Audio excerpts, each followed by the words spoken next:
Get comfortable, dim the lights, and prepare to have everything you thought you knew about knights completely shattered. Because the Hollywood version of gleaming armor and heroic quests? That's fantasy. The real story is far more fascinating, brutal, and downright bizarre. Picture this.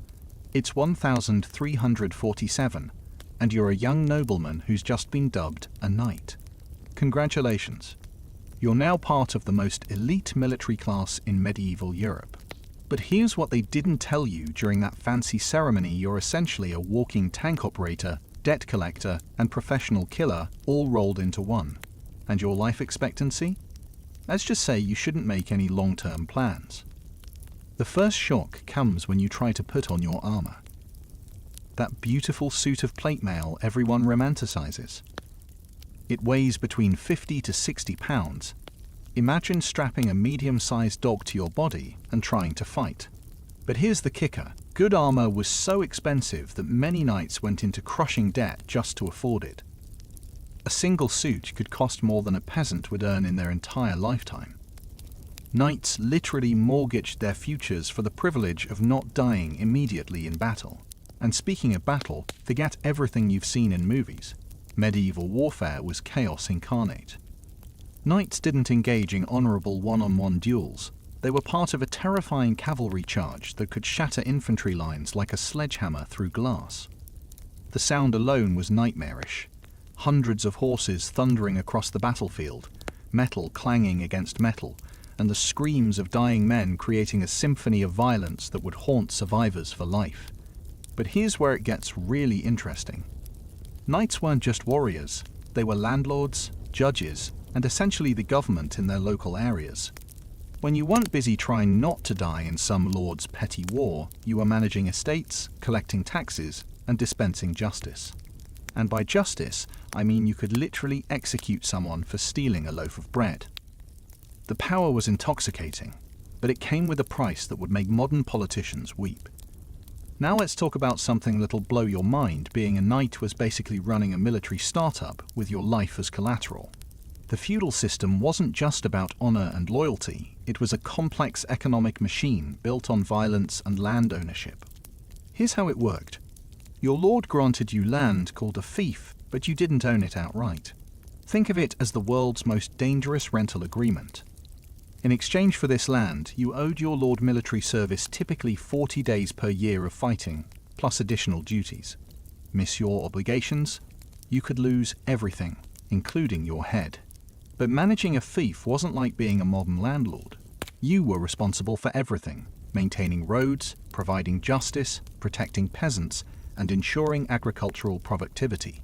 Your income came from rents, taxes, and fees collected from the people working your land. Some knights became incredibly wealthy, while others lived in crumbling castles, struggling to afford basic necessities. The really wild part? Knights had to fund their own military campaigns. Imagine if modern soldiers had to buy their own tanks, pay their own salaries, and cover travel expenses for deployments. That's essentially what knights did. They had to maintain horses, and not just any horses, but massive destriers that cost a fortune and required constant care. A knight's warhorse was worth more than most people's homes. Then there was the equipment beyond armor. Swords weren't just sharp pieces of metal, they were precision instruments crafted by master smiths. A quality sword could cost the equivalent of a luxury car today. Knights needed lances, maces, daggers, shields, and backup weapons. They were essentially mobile arsenals, and every piece of equipment represented a significant investment. The financial pressure was crushing. Many knights turned to less honorable pursuits to make ends meet. Some became brigands, using their military skills to rob travelers and merchants. Others hired themselves out as mercenaries, fighting for whoever paid best. The romantic notion of chivalrous knights protecting the innocent. Often those same knights were the ones peasants needed protection from. Let's get real about what killed knights, because spoiler alert, it usually wasn't glorious battle. Disease was the biggest killer, and medieval medical knowledge was basically pray harder and maybe bleed the patient. Knights lived in damp, cold castles where hygiene was optional, and bathing was considered potentially dangerous to your health. a knight's daily routine would make modern people cry. Wake up at dawn, attend mass, train with weapons for hours, manage a state business, resolve disputes, and somehow find time to eat meals that would horrify modern food safety inspectors. Medieval food was heavily salted, often spoiled, and served in conditions that would shut down any modern restaurant instantly. Training was brutal and never-ending. Knights practiced combat techniques daily because muscle memory could mean the difference between life and death. They fought with weighted weapons to build strength, practiced mounted combat until they could sleep in the saddle, and participated in tournaments that were barely controlled violence. Tournament deaths were common. These weren't sporting events, they were preparation for real warfare. The psychological toll was immense. Knights witnessed and participated in horrific violence that would traumatize modern soldiers even with psychological support. They saw friends die in agony, participated in sieges where starvation and disease killed more people than weapons, and lived with the constant knowledge that their next battle could be their last. And then there was the armor itself, that symbol of knightly glory that was actually a mobile prison. Inside that metal shell, knights couldn't hear properly, had limited vision, and struggled with basic movements. In summer, armor became an oven that could literally cook its wearer. Knights regularly passed out from heat exhaustion, and some died from overheating even without enemy intervention. By the late medieval period, everything that made knights powerful was becoming obsolete, and they knew it. The rise of gunpowder weapons, professional armies, and centralized governments was slowly strangling the feudal system that had created them. The writing was on the wall when crossbows became common. Suddenly, a peasant with a few weeks of training could kill a knight who had spent decades perfecting his craft. Then came firearms, and the game was over. No amount of armor could stock a musket ball, and the massive horses that had once dominated battlefields became easy targets. Knights adapted by becoming more ceremonial, focusing on tournaments and court life rather than actual warfare. They developed elaborate codes of chivalry that had little to do with reality, but helped maintain their social status. The same men who had once been practical killers became obsessed with romantic ideals and courtly love. Some knights reinvented themselves as administrators, diplomats, or merchants. Others clung to the old ways until bankruptcy or irrelevance consumed them. The lucky ones transitioned into the emerging professional officer class of early modern armies. The unlucky ones became historical footnotes, remembered only in stories that bore little resemblance to their actual lives. The transformation was complete by the Renaissance. The knight as a military force was dead, replaced by professional soldiers armed with firearms and trained in modern tactics. What remained was the legend, the romantic notion of noble warriors that has captivated imaginations ever since. But here's the thing about legends. They're often more interesting than reality. The real knights were complex, flawed, and utterly human. They lived in a world where violence was currency, honor was survival, and death was always one sword thrust away. They weren't heroes or villains, they were people trying to survive in a system that demanded everything and promised nothing except the chance to die with a sword in their hand. That's the real story of knighthood, not a fairy tale of honor and glory, but a brutal economic and military system that shaped medieval Europe through force, fear, and the occasional act of genuine courage. These men weren't perfect, but they were real, and their world was far more fascinating than any Hollywood fantasy could ever capture. Before you could become a knight, you had to survive a childhood that would traumatize modern kids beyond recognition. The journey from noble brat to armored killing machine was a decades-long process that started when you were barely old enough to hold a wooden sword. And trust me, it wasn't summer camp. At age 7, if you were lucky enough to be born into nobility, you'd be shipped off to another lord's castle to become a page. Imagine being 7 years old, torn away from your family, and dumped into a foreign household where your entire purpose was to serve grown men who could legally beat you for spilling wine. Pages were essentially medieval interns with zero rights and maximum responsibility. Your day started before dawn, helping knights dress in their armor, a process that could take over an hour and required perfect precision. One buckle-fastened rom, and your knight could die in battle. The psychological pressure on a child was immense. You'd serve meals, clean weapons, tend to horses, and receive basic education in reading, writing, and Latin. But here's the kicker. Most of your time was spent learning to fight. Combat training for pages was brutal. You practice with wooden swords until your hands bled, learn to use shields that weighed nearly as much as you did, and participate in mock battles that left real bruises. The philosophy was simple. Better to break a few bones in training than die in your first real fight. Knights believed the pain was the best teacher, and they weren't shy about inflicting it. Pages learned the hierarchy of violence that governed medieval society. You'd watch public executions, see criminals tortured, and witness the casual brutality that passed for justice. This wasn't considered traumatic, it was education. Society wanted you to understand that violence was the ultimate authority, and those who wielded it effectively held all the power. The religious indoctrination was equally intense. You'd attend Mass multiple times daily, memorize prayers in Latin, and learn that God himself endorsed the feudal system. The church taught that knights were God's warriors, blessed to use violence in service of the divine. This wasn't just military training, it was creating holy warriors who believed their brutality was sanctified. At 14, you'd graduate to become a squire, essentially a knight's personal assistant and backup fighter. This is where things got really intense. Squires accompanied knights to actual battles, responsible for maintaining weapons, caring for horses, and sometimes fighting alongside their masters. The mortality rate was staggering. Many squires died before ever becoming knights, cut down by arrows, trampled by horses, or simply overwhelmed by the chaos of medieval warfare.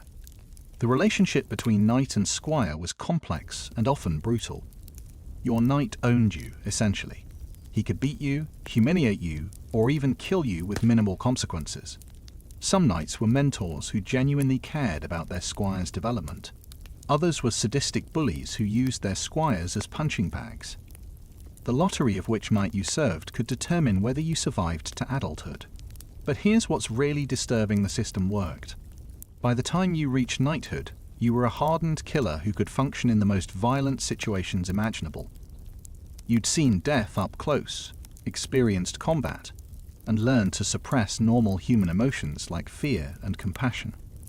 The training created psychological armor that was just as important as the metal kind. Squires witnessed horrors that would break modern soldiers. They saw friends die in agony, participated in sieges where starvation drove people to cannibalism, and learned that human life was the cheapest commodity on earth. Some squires developed what we'd now recognize as PTSD, but medieval society had no concept of mental health. You either adapted to the violence or you died. The social conditioning was equally brutal. Squires learned that peasants were livestock, that women were property, and that violence was the natural order.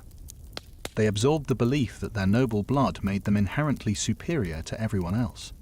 This wasn't just military training, it was creating a warrior caste that viewed itself as fundamentally different from ordinary humans. The dubbing ceremony itself was a bizarre mix of religious ritual and military tradition. You'd spend a night in prayer, symbolically washing away your sins before taking on new ones. Then, in front of witnesses, you'd kneel before your lord and receive the ceremonial sword tap that transformed you from squire to knight. It sounds romantic, but the reality was that you were now legally obligated to kill people for your lord's benefit. The psychological transformation was complete. You'd been systematically brutalized, trained to see violence as normal, and conditioned to follow orders without question.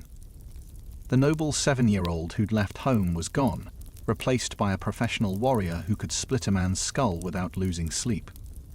Society had created the perfect killing machine, wrapped in religious justification and social prestige.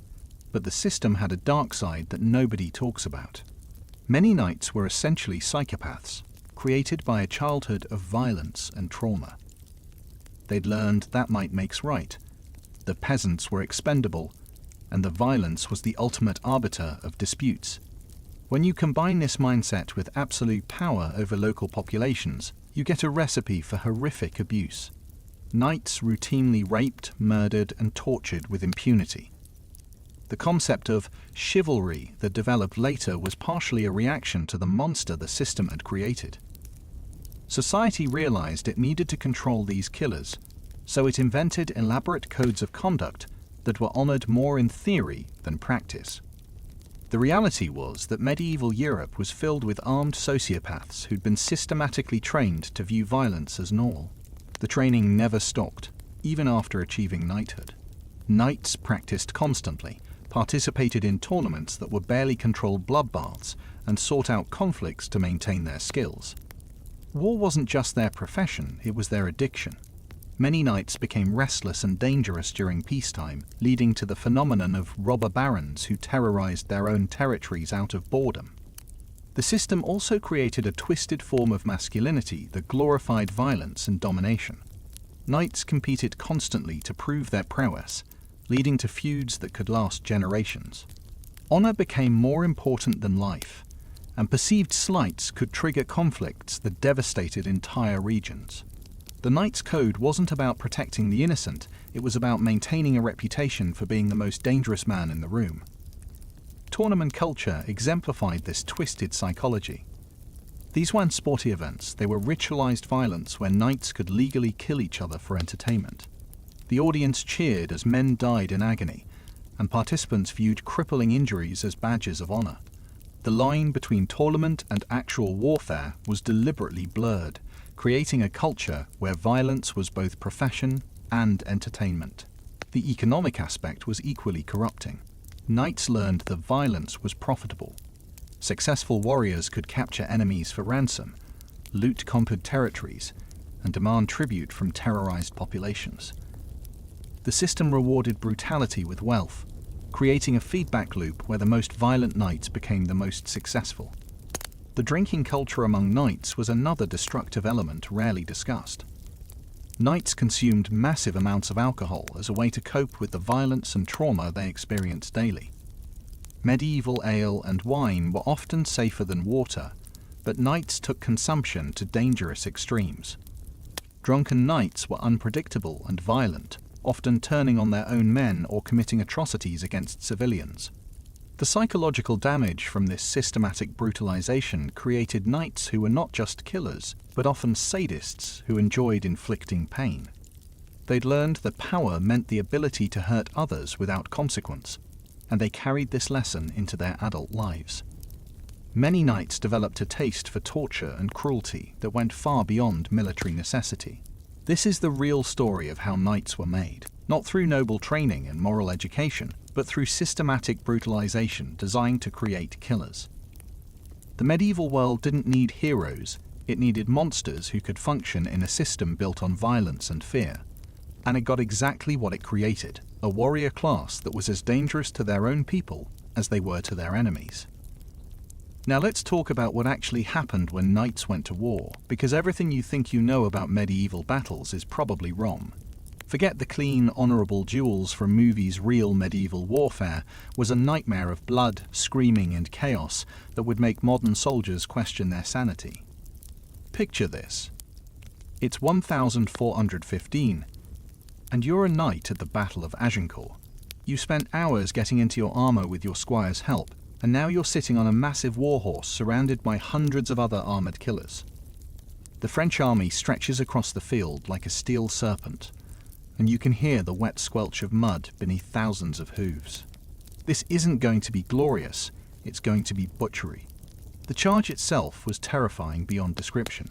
Imagine a freight train made of screaming men and horses, thundering across a field at 30 miles per hour. The ground shook like an earthquake, and the noise was deafening, metal clanging against metal, horses snorting and neighing, and men shouting battle cries that were half prayer, half primal scream. Knights didn't just fight battles. They participated in controlled avalanches of violence. But here's what movies never show you.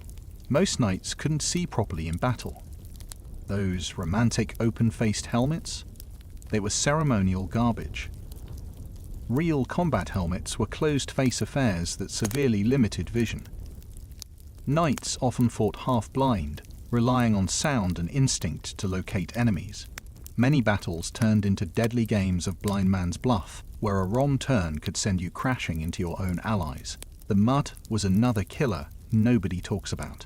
Medieval battlefields weren't pristine fields, they were churned up swamps of blood, urine, feces, and rainwater. Horses would slip and fall, crushing their riders under hundreds of pounds of metal and horseflesh. Knights in full armor who fell in deep mud often drowned before they could stand up. The Battle of Agincourt saw hundreds of French knights suffocate in the mud, face down in their own armor. And then there were the peasants with pointy sticks. Knights spent decades training to fight other knights, but medieval armies were mostly composed of common soldiers armed with pikes, halberds, and crossbows. A knight might survive a sword duel with another nobleman, only to be skewered by some farmer's son with a 12-foot spear. The democratic nature of medieval warfare was that anyone could kill anyone else if they got lucky. The psychological warfare was just as brutal as the physical kind. Knights would decorate their armor and weapons with religious symbols, believing the god was literally on their side. They'd pray before battle, take communion, and march into combat convinced they were holy warriors. Then they'd watch their friends die screaming, see their enemies' guts spilling onto the ground, and question everything they'd been taught about divine justice. Medical care was essentially non-existent. Knights wounded in battle faced infection, gangrene, and death from injuries that would be minor inconveniences today. A small cut could become infected and kill you weeks later. Many knights survived battles only to die slowly from wounds that festered in their armor.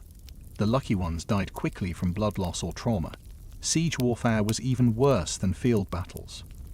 Knights would spend months camped outside castle walls, dealing with disease, starvation, and boredom. Dysentery killed more knights than enemy weapons during most sieges. The attackers would hurl diseased corpses over castle walls using catapults, spreading plague and pestilence. Defenders would pour boiling oil, molten lead, or burning pitch on attackers. This wasn't warfare. It was mutual torture on an industrial scale. The prisoners and ransom system created its own horrors. Knights captured in battle weren't just held for ransom, they were often tortured to encourage their families to pay quickly. Some prisoners were kept in dungeons for years, forgotten by their captors and abandoned by their families. Others were executed in creative ways designed to terrorize future enemies. The chivalric code that supposedly protected noble prisoners was more aspiration than reality. Knights also participated in campaigns of deliberate terror against civilian populations. They'd burn villages, massacre townspeople, and destroy crops to starve enemy territories into submission. This wasn't collateral damage, it was strategic terrorism designed to break enemy morale.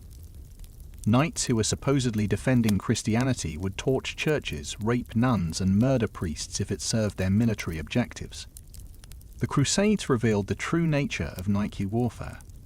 These weren't holy wars fought by noble warriors. They were genocidal campaigns where knights slaughtered men, women, and children in the name of God.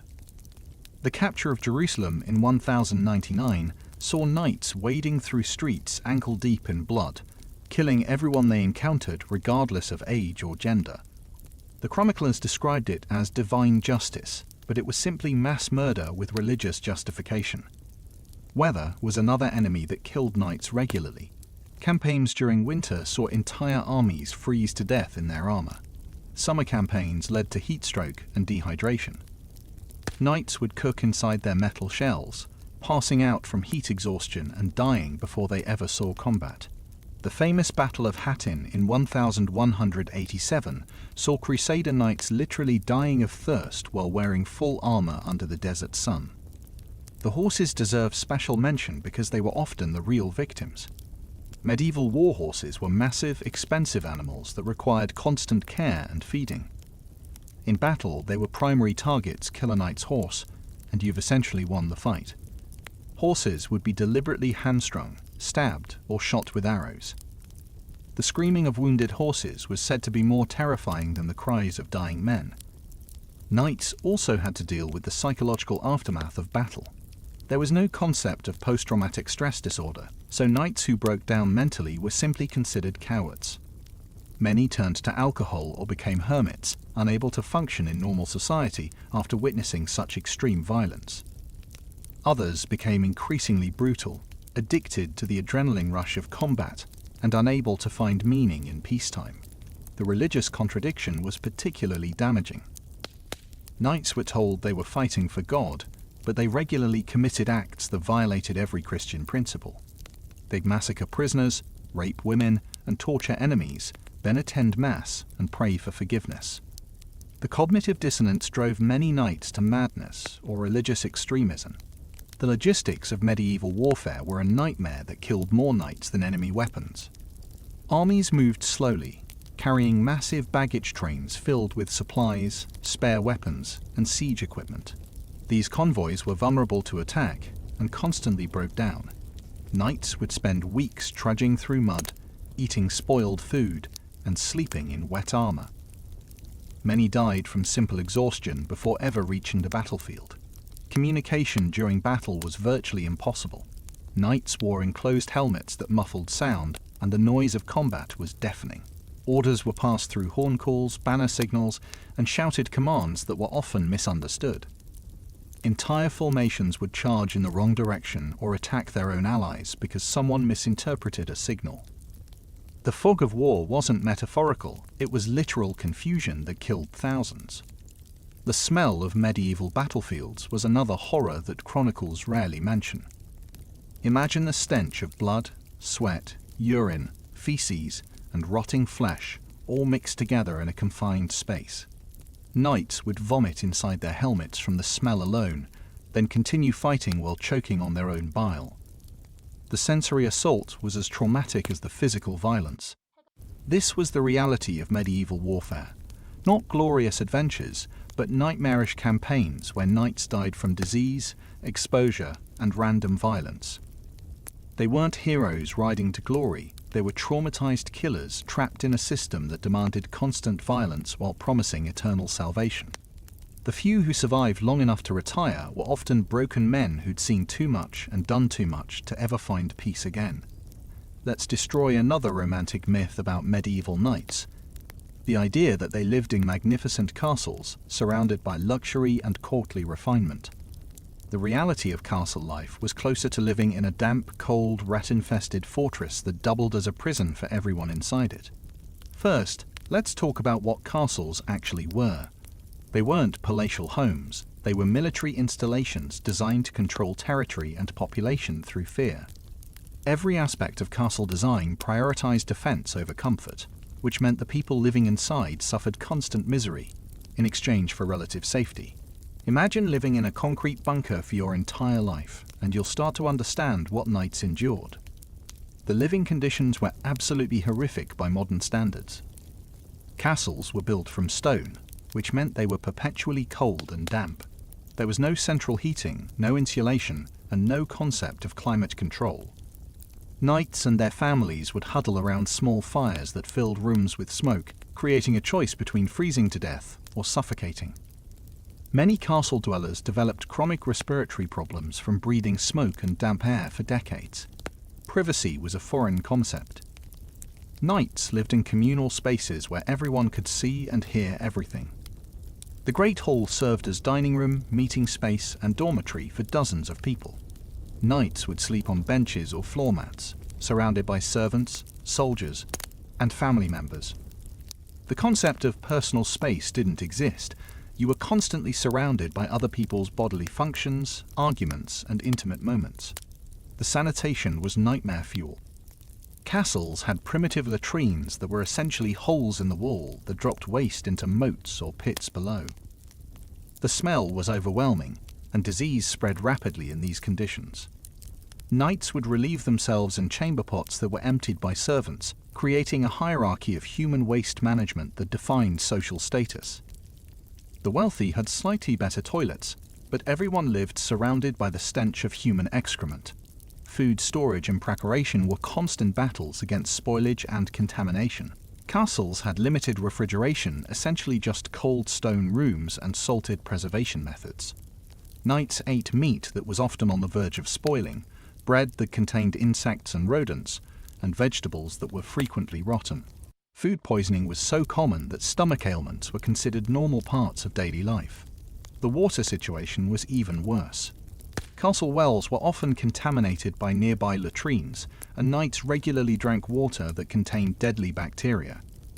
Many castles relied on cisterns that collected rainwater, which became breeding grounds for disease. Knights drank ale and wine not just for pleasure, but because fermented beverages were safer than water. Chronic dehydration and alcohol-related health problems were endemic. Women in castles lived in particularly hellish conditions. Noble ladies were essentially prisoners in their own homes, confined to castle walls for months or years at a time. They had no legal rights, no freedom of movement, and no escape from abusive husbands or fathers.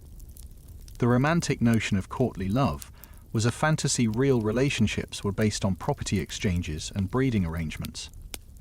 Women died regularly in childbirth, and those who survived faced lives of constant pregnancy and domestic servitude. The entertainment in castles was brutal and often deadly. Knights would organize hunting parties that were essentially military exercises, practicing warfare skills by slaughtering animals.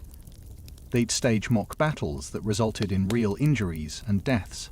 The famous tournaments were barely controlled bloodbaths where knights would cripple or kill each other for sport. Even the music and poetry celebrated violence, with troubadours singing about conquests, battles, and the glory of death in combat. Castle defenses created their own problems for inhabitants. The walls that protected knights also trapped them during sieges that could last for months. Castles under siege became death traps where residents starved, died from disease, or went insane from confinement. Knights would eat their horses, then their leather equipment, then resort to cannibalism to survive. The psychological pressure of being trapped in a stone box while enemies waited outside drove many castle dwellers to suicide. The economic reality of castle life was crushing. Maintaining a castle required enormous resources. Knights had to pay for construction, repairs, supplies, and garrison wages. Many knights bankrupted themselves trying to maintain their fortresses, borrowing money at ruinous interest rates from merchants and moneylenders. The castle that was supposed to be a symbol of power often became a financial millstone that destroyed families. The social dynamics inside castles were toxic and violent. Knights lived in constant competition with each other, fighting over status, resources, and favor from their lords. Feuds between knights could turn deadly, with assassinations and poisonings being common methods of resolving disputes. The confined space of castle life intensified these conflicts, creating pressure cookers of violence and betrayal. Children in castles faced particularly brutal existences. Noble children were raised by servants and tutors, with minimal contact with their parents. They were beaten regularly as part of their education, and many died from diseases that spread rapidly in the close quarters. Children who survived to adulthood were often psychologically damaged by years of violence and neglect. The religious life of castles was another source of psychological torture. Knights were expected to attend multiple religious services daily, confessing their sins while continuing to commit acts of violence and cruelty. Castle chapels were often the only warm spaces in the fortress, leading to religious observances that were more about physical comfort than spiritual devotion. The constant preaching about hell and damnation, combined with the reality of their violent lives, created religious anxiety that drove many knights to madness. The seasonal isolation was particularly devastating. During winter months, castles could be cut off from the outside world for weeks or months. Knights would be trapped with the same people, eating the same spoiled food, and breathing the same stale air for extended periods. The psychological pressure led to outbreaks of violence, sexual assault, and mental breakdown. Many knights developed what we'd now recognize as seasonal affective disorder, becoming violent and unpredictable during the dark months. The medical care available in castles was often worse than no treatment at all. Castle physicians practiced medicine based on superstition and religious belief rather than scientific knowledge. They'd treat wounds with dung poultices, perform surgery without anesthesia, and prescribe treatments that often killed patients faster than their original ailments. Knights who were injured in battle or tournament often died from medical treatment rather than their wounds. The constant threat of betrayal poisoned castle relationships. Knights lived in fear of assassination, poisoning, or betrayal by their own servants and family members. Food tasters were employed to prevent poisoning, but they often died from the very poisons they were meant to detect. The paranoia and suspicion created an atmosphere of constant tension that made normal human relationships nearly impossible. This was the reality of castle life. Not romantic luxury, but a nightmare of violence, disease, and psychological torture. Knights weren't living in fairy tale palaces. They were surviving in stone prisons that slowly drove them insane while destroying their bodies and souls. The castle was supposed to be a symbol of power and security, but it became a tomb for the living, trapping knights in a world of endless suffering that they inflicted on themselves and others. Now that we've shattered the myth of castle luxury, let's obliterate another fantasy, the idea that knights were chivalrous gentlemen who followed some noble code of honor. Spoiler alert, chivalry was basically medieval marketing, and knights were about as honorable as a pack of wolves fighting over a carcass. The famous code of chivalry that everyone talks about. Pure fiction. It was invented centuries later by romantic writers who wanted to make brutal killers sound noble. Real medieval knights had one code: might makes right. They followed whoever paid them the most, killed whoever stood in their way, and took whatever they wanted from people too weak to stop them. Let's start with how knights actually treated other knights in combat. You know those epic one-on-one duels you see in movies? Complete garbage. Knights fought dirty, used every advantage they could get, and showed about as much honor as a street gang. They'd attack enemies from behind, gang up on isolated opponents, and deliberately target horses to cripple their riders.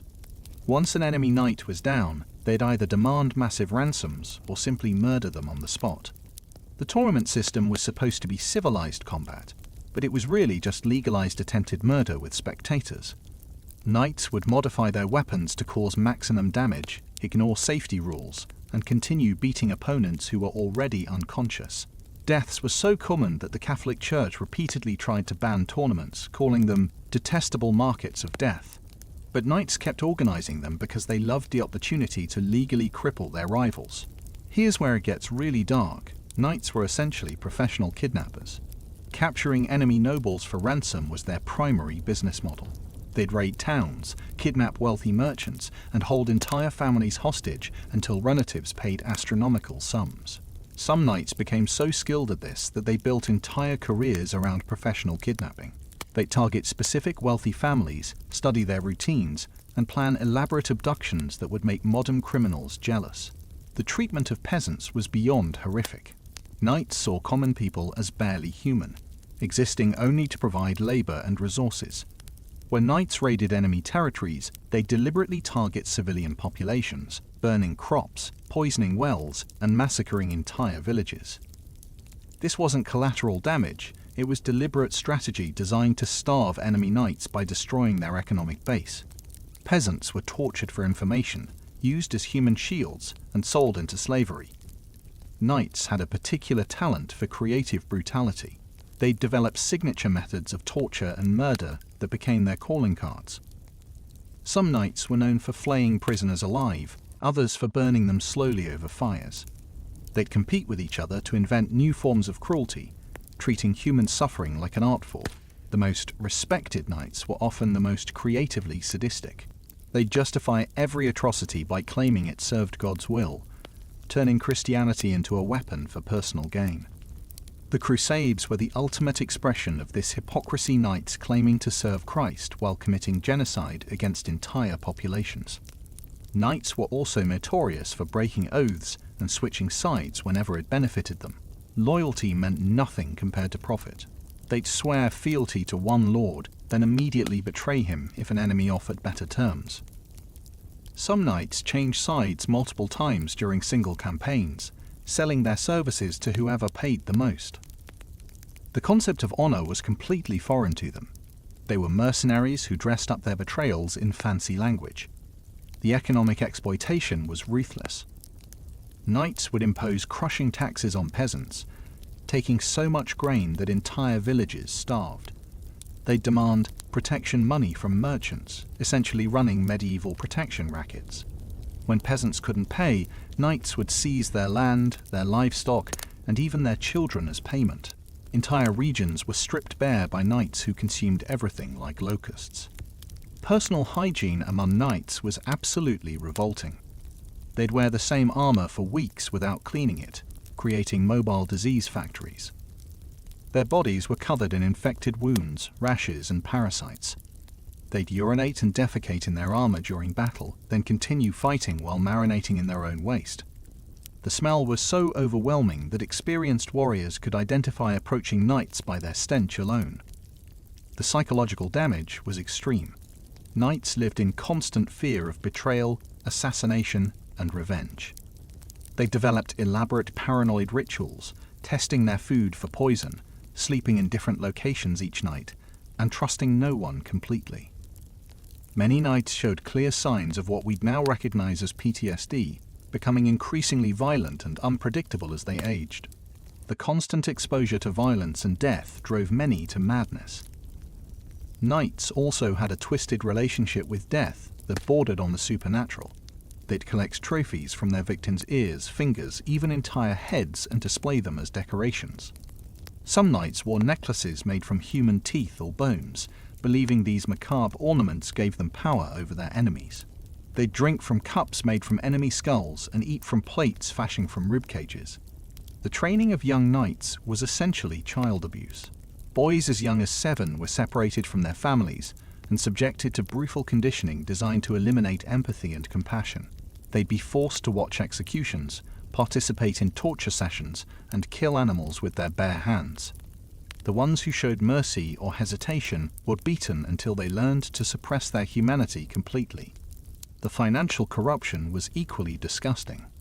Knights would extort money from pilgrims traveling to holy sites, charging protection fees that were really just legalized robbery.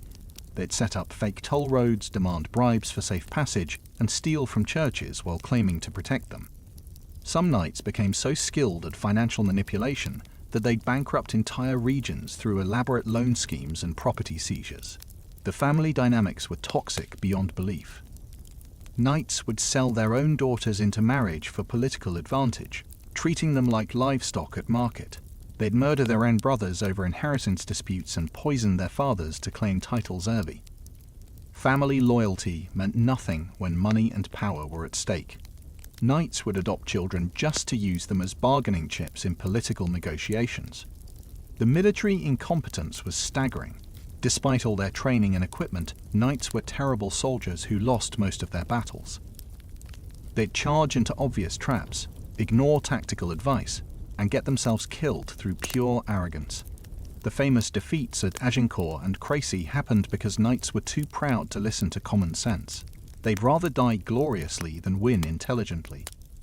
The environmental destruction was massive. Knights would salt fields to prevent crops from growing, divert rivers to flood enemy territories, and burn entire forests to deny resources to opponents.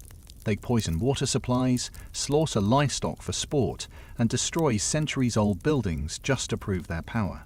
Whole regions never recovered from knight raids that turned fertile land into wasteland. The psychological warfare was equally disturbing. Knights would display the mutilated corpses of their enemies as warnings, leaving rotting bodies hanging from trees for months. They'd force captured enemies to watch while their families were tortured and killed. Some knights specialized in breaking people's minds through prolonged psychological torture, keeping prisoners in complete darkness or subjecting them to constant noise until they went insane. This is the reality of medieval chivalry, not noble honor, but systematic brutality disguised as virtue. Knights weren't protecting anyone except their own interests, and they'd destroy entire civilizations to maintain their power. They were environmental terrorists, financial predators, and family destroyers all rolled into one armored package. The next time someone talks about the good old days of chivalrous knights, remind them that these were professional killers who made modern war criminals look like choir boys. Let's destroy another knight fantasy, the idea that their famous armor made them invincible medieval super soldiers. Here's the brutal truth. Knightly armor was an overpriced death trap that turned warriors into slow-moving targets, and the entire military system built around armored knights was such a disaster, that had gotten slaughtered by peasants with pointy gebier sticks. First, let's talk about what armor actually did to the human body. A full suit of plate armor weighed between 50–70 pounds, which knights had to carry while fighting, riding, and trying not to die. Imagine strapping a full-grown teenager to your back, and then trying to sword fight. That's what knights dealt with every single day. The weight distribution was so poor that knights developed chronic back problems, joint damage, and muscle deformities from wearing this metal torture device. The mobility was absolutely pathetic. Knights in full armor moved like arthritic robots, taking forever to perform basic actions like mounting a horse or picking up a dropped weapon. They couldn't run, couldn't jump, and could barely walk on uneven terrain without falling over. If a knight fell down in battle, he was essentially helpless, like an overturned turtle in a metal shell. Enemy soldiers would just walk over and stab them through the eye slits while they flailed helplessly on the ground. The heat management was a nightmare that literally cooked knights alive. Metal armor in summer sunshine turned into a wearable oven that could reach temperatures of over 120 degrees Fahrenheit. Knights would pass out from heat stroke in the middle of battles, collapse from dehydration, and actually die from overheating before enemies even reached them. Some knights would emerge from their armor after battles looking like boiled lobsters, their skin burned and blistered from contact with superheated metal. The vision problems were catastrophic. Knight helmets had tiny eye slits that severely limited peripheral vision, making it impossible to see attacks coming from the sides or behind. They'd stumble around battlefields like blind men, swinging swords at empty air while enemies easily maneuvered around them. Many knights were killed by opponents they never even saw coming because their own armor blocked their vision. The breathing difficulties were life-threatening. Helmets were poorly ventilated, creating suffocating conditions that left knights gasping for air during combat. They'd fog up from exhaled moisture, further reducing visibility while making knights feel like they were drowning in their own breath. Some knights would rip off their helmets mid-battle just to breathe, immediately exposing themselves to fatal head wounds. The maintenance costs were financially ruinous. A single suit of quality armor cost more than most people earned in a lifetime, and it required constant upkeep to prevent rust and damage. Knights had to employ specialized armorers, pay for regular repairs, and replace damaged pieces after every battle. Many knights bankrupted their entire families trying to maintain their armor, borrowing money at crushing interest rates just to keep their metal suits functional. The water damage was a constant threat. If knights fell into rivers or fought in rain, their armor would rust from the inside out, creating sharp metal fragments that would cut into their skin. Weight armor was even heavier and more restrictive, turning knights into walking anchors that could drown in shallow water. Some knights died simply from being unable to get out of ponds because their waterlogged armor dragged them down. The arrow problem was absolutely devastating. Despite popular myths, arrows could penetrate knight armor at close range, especially the early crossbow bolts that were designed specifically to punch through metal. Knights would walk around looking invincible until some peasant with a crossbow put a bolt through their supposedly impenetrable breastplate. The gaps in armor at joints, underarms, and around the neck were perfect targets for archers who knew what they were doing. The psychological effects were crippling. Knights developed claustrophobia from being trapped in metal boxes, panic attacks from limited vision and breathing, and paranoid delusions from the sensory deprivation. Many knights would have mental breakdowns during battles, tearing at their own armor while screaming about being buried alive. The isolation inside the helmet created a terrifying psychological prison that drove warriors insane. The horse integration was a complete disaster. Armored knights needed specially trained war horses that could carry the combined weight of rider and armor. But these horses were expensive, temperamental, and died easily in battle. When the horse was killed, the knight became a sitting duck too heavy to run, too slow to dodge, and too restricted to fight effectively on foot. Enemy soldiers learned to target the horses first, knowing that dismounted knights were basically free kills. The weather vulnerability was extreme. In winter, metal armor would freeze to knight's skin, causing frostbite and hypothermia. In summer, it would burn them with heat rash and metal poisoning. Rain would cause rust that would stain their skin and create infections. Snow would make the armor slippery and even more dangerous to wear. Knights were basically wearing torture devices that actively tried to kill them in every weather condition. The combat effectiveness was laughably poor. Knights in full armor were so slow and clumsy that nimble opponents could easily outmaneuver them. Peasant soldiers with long pikes could keep armored knights at a distance and stab them to death without getting close enough to be threatened. The famous Battle of Courtrai saw Flemish peasants massacre French knights by using simple tactics that exploited armor's mobility problems. The falling problems were deadly. Knights who tripped or were knocked down often couldn't get back up without assistance. Enemy soldiers would wait for knights to fall, then leisurely stab them through armor gaps while they struggled helplessly.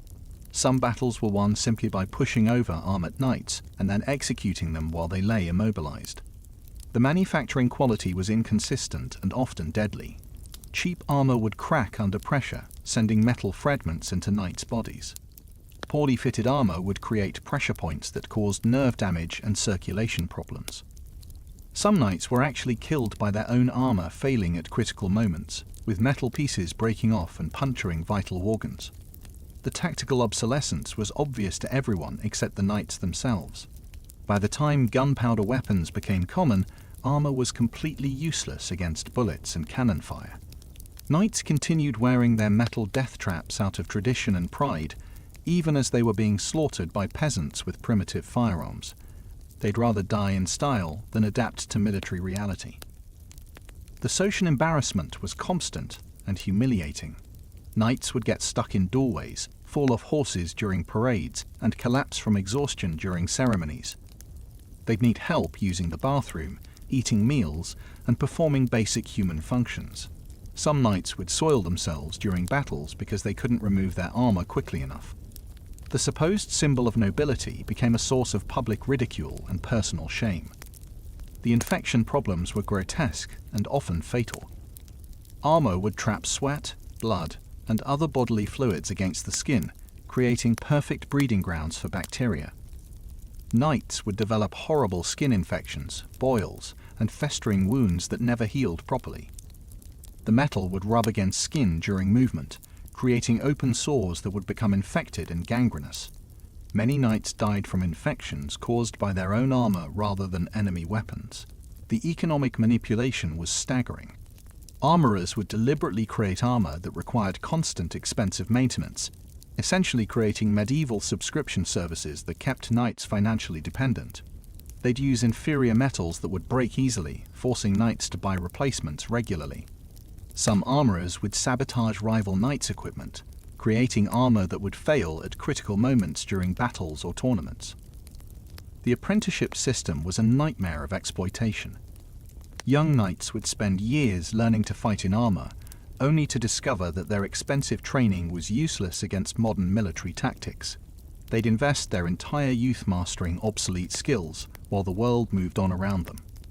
By the time they became full knights, their armor-based fighting style was already being defeated by peasant militias with basic weapons. The psychological dependency was pathological. Knights became so attached to their armor that they'd refuse to fight without it, even when tactical situations demanded mobility and speed.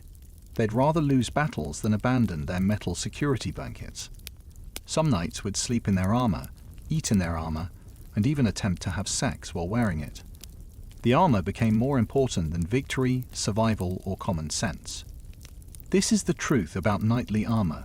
It wasn't protection, it was a suicide suit that made warriors slower, weaker, and more vulnerable while bankrupting them financially.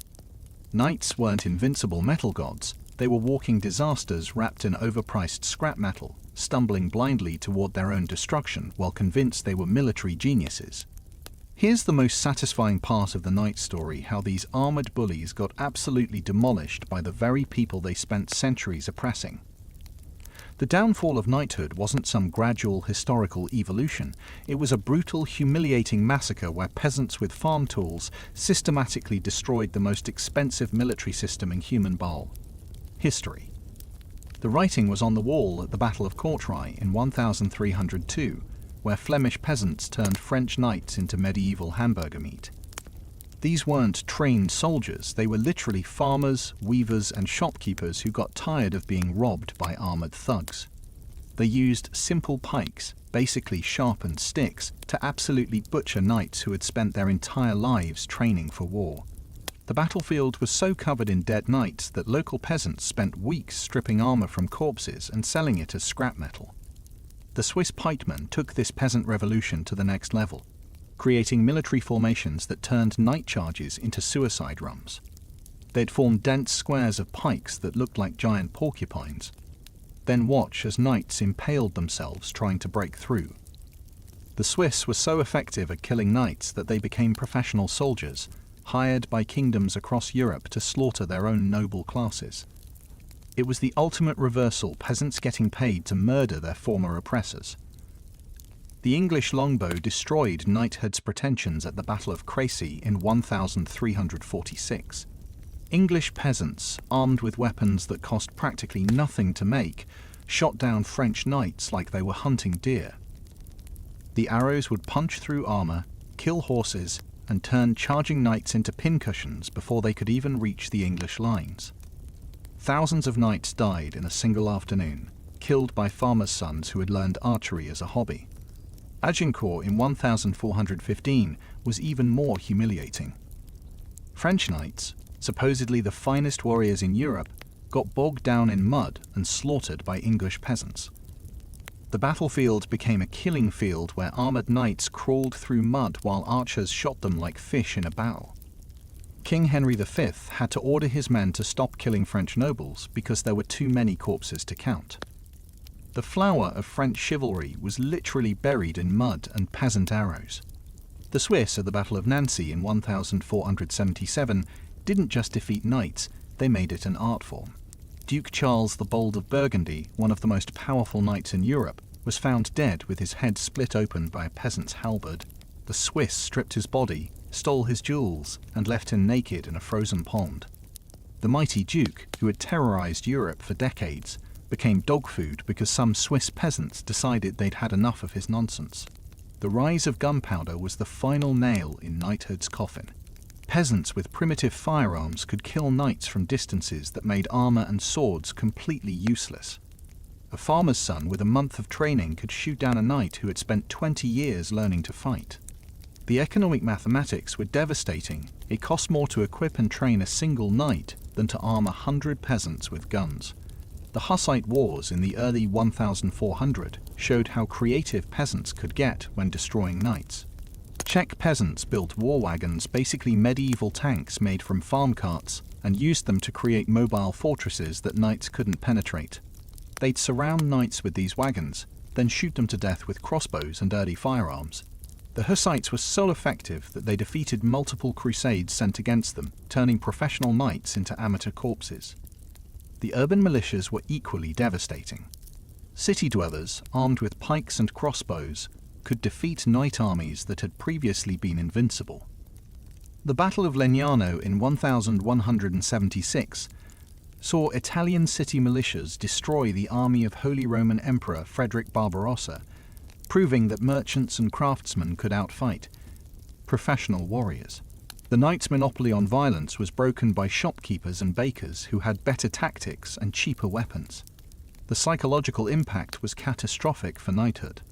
Knights who had built their entire identity around military superiority suddenly found themselves being killed by people they considered subhuman.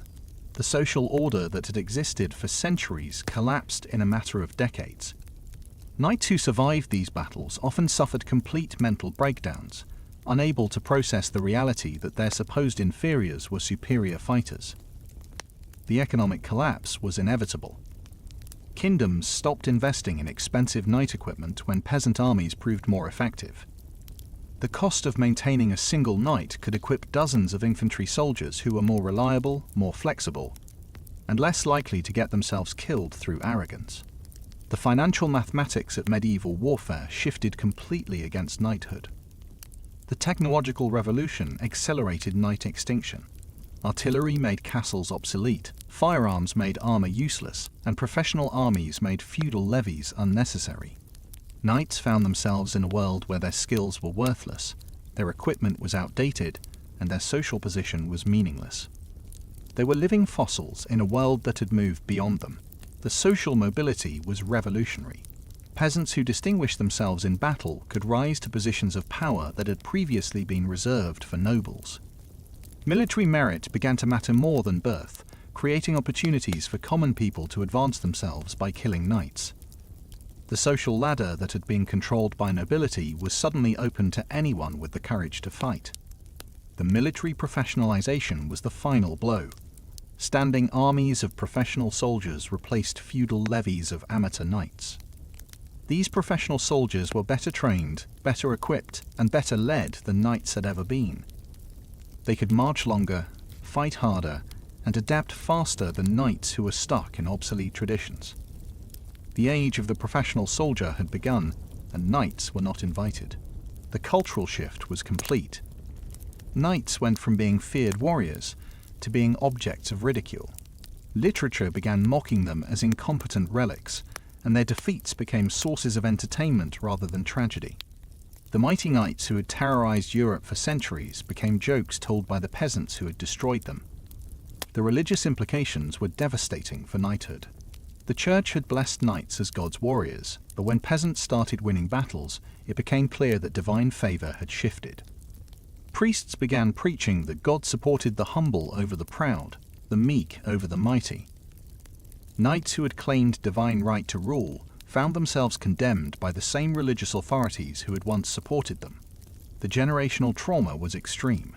Knight families who had held power for centuries watched their sons die in hopeless battles against peasant armies. Entire bloodlines were extinguished in single afternoons, as peasants methodically killed noble families that had oppressed them for generations. The hereditary nature of knighthood became a death sentence, as peasants specifically targeted noble bloodlines for extinction. The refugee crisis was massive. Knights who survived the military disasters fled to remote regions, abandoning their lands and titles to escape peasant revenge. Former lords became landless wanderers begging for shelter from the very people they had once ruled. Some knights disguised themselves as commoners, hiding their noble birth to avoid execution by peasant militias who were hunting down survivors. The psychological warfare was brutal. Peasants would display captured knight armor as trophies, hang noble banners upside down, and publicly mock knightly traditions. They'd force captured knights to work as common laborers, reversing the social order in the most humiliating way possible. Some peasant armies would parade captured knights through villages, allowing former victims to spit on and abuse their former oppressors. The irony was perfect. Knights, who had built their power by oppressing the weak, were destroyed by those same weak people who had learned to fight back. The bullies became the victims, the oppressors became the oppressed, and the mighty fell to the meek. It was the most satisfying military revolution in human history. The people who had suffered under knighthood for centuries finally got their revenge. This wasn't just military defeat, it was cosmic justice. Knights had spent centuries proving that might makes right, and peasants simply proved they were mightier. The age of knighthood didn't end with honor or glory, it ended with knights face down in mud, killed by farmers who had finally decided to fight back. The medieval elite learned the hard way that oppression always creates its own enemies, and those enemies eventually become strong enough to destroy their oppressors.